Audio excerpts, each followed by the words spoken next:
Um, I think it was actually necessary. There. Going to stand a little bit closer. Um, the media background influenced a lot of what we do at Groot FM. So if you don't mind, I actually just want to tell you what the platform media and being part of a media platform like Igoli and being in people's homes and houses for 12 years, what it taught me before I started doing charity work. And the fact is that media amplifies, it makes it bigger. Those people have been doing that amazing work in the different communities for so many years, but once you see it on radio or on TV and hear it on radio, somehow it's bigger. It's always been amazing, but media amplifies. And a very catchy one-liner, I don't know if you saw the Lego movie. I've got 3 kids, so I've done all those. But there's a one-liner, Lucy Wilde style. She's this wild character, and she needs to warn everyone about President Business, and he's going to crackle them all up, so she needs to warn them. And the best way to do it is she runs into the TV stations, jumps in front of a TV camera, and she says, "You don't know me, but I'm on TV, so you have to believe me." And that is true of media. The moment it's on radio, it's on TV, it just gives it more weight, it gives it more credibility, and I believe that's an asset we need to use very wisely as stewards, being part in the media world. Media has the ability to influence. We know we can move someone, we can change their opinions, we can make them think differently. Again, an asset you have to use very wisely. And we need to decide where we want to move people to. If we know we can influence you and we can move you, where do I want to move you to? And something I decided is I do not want to move people back onto the pavilion of life, where you sit and you wait for someone else, all the things that break your heart, you see it, but you wait for some kind of charity or government or the church or someone else to do it. So we need to use our platform and our asset in a way that we move people from down off onto the playing field to come and join us. And that's something we take very seriously. I do not just want to showcase the big guys, and I know we've got some big guns here with the big purses and the big money, and we thank you for the difference you're making, but we cannot just showcase big CSI budgets on a media platform and then in a way numb the people listening to us. So we want to do it in a way that we share stories, but it must sound like an invitation. It's got your name. Come and join us. Be part of it. And I've got so many examples. If I can just share this one. We did a story last week about Rupert van Vieren. He's been running a marathon every day for the past 420 days. And he does this to raise awareness for the Brainchild Foundation. That's the cause on his heart. So he's been doing it. We shared his story and the why he's doing it. And Audrey heard the story on Groot FM. And on Saturday morning, we did the Cosmo virtual run. And Audrey joined us. And afterwards, Audrey sponsored Rupert with a pair of tackies. They went to Runner's World, and they gave him another pair of tackies. So I love stories like that. It doesn't just end with a donation or a contribution and we feel we're off the hook. Yay, someone else helped. Audrey felt that he can be part of the story. He felt moved and he joined us. Okay, so that's the media background. But then I also worked for 5 years for Helping Hand and being part of charity involvement on ground level. And I learned there, again, first thing, I think the most important thing, whenever it comes to money, I said, I just can't ask someone for money. And I'm glad Jorne is doing the auction. And someone said to me, Linda, you're not asking for money. You're actually offering someone an opportunity. And I thought, I can do that. I can share a story and offer an opportunity and invite you to come and join. And that's what charity does. They're not asking for our contributions. They're actually offering us an opportunity to be part of something bigger than our little lives and what we do 8 to 5 every day. But charity is also about relationship. And I had to learn that our donations and our contributions, it helps a lot. But it doesn't change someone's life if it's not part of a relationship. That's the aftercare, that's the accountability, that's the offering of a helping hand, but a little bit of tough love that says, okay, now you need to take my hand. I need to help you get up and stand out of your circumstances. Now, one of the projects we have at Groot FM is tins and coats, blikkies and baadjies. Our jacket doesn't change someone's life. It doesn't. The blanket we donate every winter, it's wonderful. It keeps someone warm in his circumstances, but it doesn't change his life. But if we can attach that jacket and that blanket to a charity organization like PEN, who does amazing work in Pretoria City Central, then it becomes part of someone's life that I keep you warm because I have to keep that child warm. He's willing to study and make the most of his life, but he's cold and he needs some food. So it fits into a bigger picture. So I came to Groot FM and I had a load of media experience and some charity experience, and I had the opportunity to bring these two worlds together. And when we started 7 years ago, we actually had license to break a few rules. Whenever we think of media, it's got to be the big thing that makes a big difference. And we said, we're going to focus on inviting our listeners to join us and our viewers to join us. We want to mobilize, we want to motivate, but we want to multiply the difference makers. We don't just want to create a culture that watches from the pavilion and think, oh, I'm so glad that daai ou daai geld gegee. No, I feel like I can be part of it. So our projects are actually all value-driven. It's all got an underlying truth and value that tries to communicate something and that empowers our listener, because we don't just want to help that one person that needs our help. I want to help every person that listens and hears the word on the radio, on the TV, because then we are multiplying the difference makers. So you can hear Juffrou Strydom, I just feel media has an extra responsibility. It's not just about a hand out, it's about a hand up. And we can teach as we are making the difference. So in the background, they might be sharing some of our photos. We have a Whipstoot project. Actually just one criteria, but an important one, again, that I learned from being involved in the community. Whipstoot says, or asks this one question: what have you done about your own circumstances?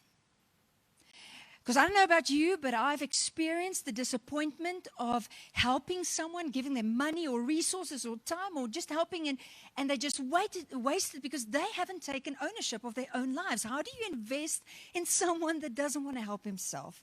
So we asked the question, what have you done? Even if you send me the email, I'm going to ask you, what have you done? So you're not the person in need, but you feel the burden in your heart to do something. You can't just forward something you found on Facebook. That's unfair. I want to know, how are you involved and what have you done? And unfortunately, time and again, you don't hear from people because they don't like that little bit of tough love that says, no, I don't want you to ask anything. Well, we ask. And I'll rather do less but help in a good way and not just a handout. So that's the value. Some of the stories I can share. David Modiba, an athletics coach from Olivenhoutbosch, he trains 80 athletes in Olivenhoutbosch. 6 of them actually has bursaries at the Tuks High Performance Center at the moment. 2 of them are studying overseas.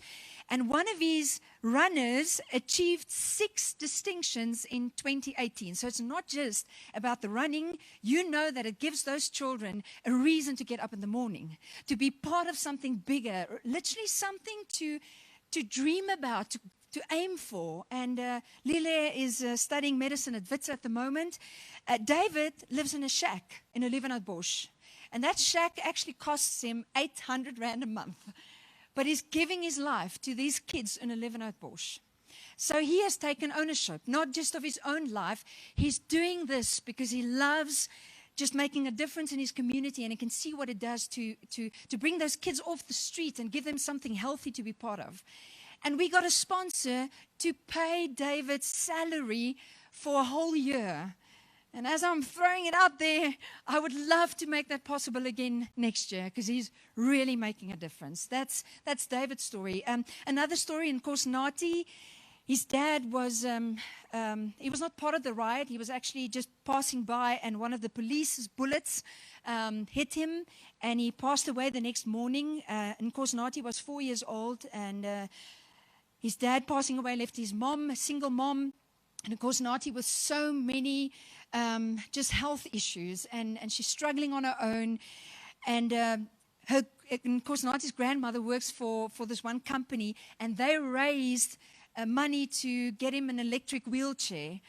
And the beautiful story, that's Whipstoot. You have shown that you you're not just concerned about Nkosinathi. You've taken his cause, and you as an office have raised the money. It touches your own purse, not just your heart. And we could help with the balance of that. And now Nkosinathi is racing in the mall and in the parking lot, and he's very happy about that little bit of freedom. I always say it's not just about mobility, it's about giving someone a little bit of freedom. Jou mense, my mense. Yeah, it's a bit of a biblical principle. If you know the story about the Good Samaritan, he didn't just walk over that guy and say, oh, it's not my mense nie. I hope someone else will help you.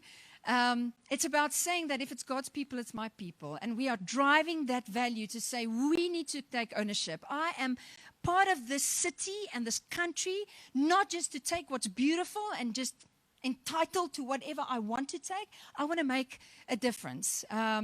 So, Jou mense, my mense was born, I would say, out of a little bit of frustration. I received an email for one child that needs cancer treatment in America for 7 million rand. And have you ever had that feeling that, can I pretend I didn't get this email? Because I don't have 7 million rand. I don't know someone that can just tip it and gaan nie sien oor see. We don't have that. And I realized in that moment, I think we do that a lot. Whenever we are confronted with a huge, overwhelming problem, and I don't have the whole answer, I tend to just do nothing then, because I cannot fix the problem. And we forget just the small gesture of kindness to go and visit that mom in the hospital and just spend some time with her. And that's something we needed our listeners to hear. Again, multiplying the difference makers. You can do that in your street and in your community. You can go and visit in the hospital. You can reach out to someone like Joseph Bokane. I don't know if his photo has come. That's hospital visit. Ek love my teddy bear. I cannot take away her tumor. But I can make that day a little bit better. And that's our focus. Make it a little bit better. Joseph Bokane entered for the Commerce Marathon. Our general manager, Rulin, met him at the starting point of a marathon in Edenvale. He took the train the previous night, slept in the bathroom at the garage to be in time for the start. And he was starting next to Rulin, and she listened to him and got his story, and he said, yes, he's training, and he wants to go to Comrades. And in 2018, he finished the Comrades Marathon in 7 hours and 21 minutes.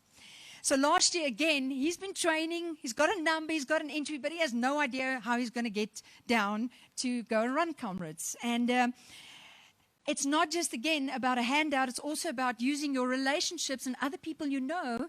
So I'm a little bit of a runner. I run cross country, and I know the Gauteng North people. And I said, can't you help us to get Joseph down to Durban? He said, Lindy, you are so blessed. We have a cancellation. He can join us on the bus, and we have accommodation for him for 3 nights. That was the Wednesday, and they left on the Friday or the Thursday. So it was literally just in time. And again, it's not just about giving the solution. It's about inviting people to be part of it. I think that's about it. Yeah. Can I end with one story? That's David. Yeah, I was wondering what you can see at the back. That's David, and it's Wynand from King Price. He helped us with that. I want to end with this story. One of the communities we've got involved in Pretoria is Plastic City, which is just behind the Moreleta congregation. There lives about 5,000 to 7,000 people. They guess about 1,500 kids under 6 years old. When we first got involved 2 years ago, we actually got a lot of criticism for it, because that's the squatter camp that comes and steals from us, and weet julle hoeveel dwelms is daar, and all the problems. And I couldn't even disagree with them. Said, you're right. But if you don't get involved with those children's lives, do you think they will have a different moral compass than what they have at the moment? So if you say that his dad is stealing and everything is wrong, how do you make a difference in the next generation's life? And we chose to partner because we believe in partnership. Charities can do something else that we can't do, but we can get their story out. We can get the message out. We partnered with SA Cares for Life, and we started a daycare center. Again, with the value of partnership, we know that the leaders in Plastic City or Woodland Village, that's the other name, we know what an important part they play. Because I cannot go into Plastic City and tell them from out my culture and my language how I think they need to do it. So you build your relationship with the leaders there. And this year, we, with our Blikkies and Baadjies project, we as a team, ons het so 'n paar baadjies bymekaar gemaak, and we decided that's our gift to the leadership in Plastic View. And we embroidered their name, because I feel that's important. I always try and look at someone's name. I feel it's a validation and calling someone on his name, and we handed it out. And I took my son, Paul, who's 15, with me. And he had his own conversations. We were walking through the squatter camp, and when we got back in the car, I was now curious to know how he experienced the whole outing and the walking and the seeing and the conversations he had. And I said, so what do you think? And he said the following. He said, Mom, we're never going to change the world. Not quite what I expected, but it took me 40 years to realize that. Why do you say that, Paul? He said, Mom, we're not going to change the world, but let's make everything better.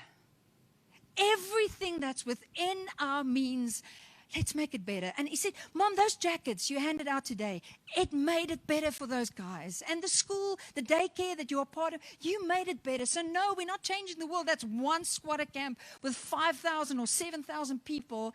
And I think my son just realized the overwhelming problem we have. But again, I'm not going to just move back onto the pavilion and say, I'm so overwhelmed. I don't know where to start. I don't know what to do. I'm going to go down and say, one person, one small act of kindness, just sharing what I have, I'm going to leave it better than what I found it. Because I've been invited to join as a co-worker. And that's my mission, to join more people to be part of the work we do, to share in the small things. And it's about discovering people, especially now with COVID. They've never been part of a charity organization, but they are falling through the cracks because no one knows about their need. And I'm willing to go and sit in that shack on the floor, hear their story, share the story, and offer that as an opportunity or an invitation for you to join in. And I want to say thank you that you're part of this evening, because that's what it's about. Partnership and relationship and joining what we as a radio station, a media platform, is trying to do.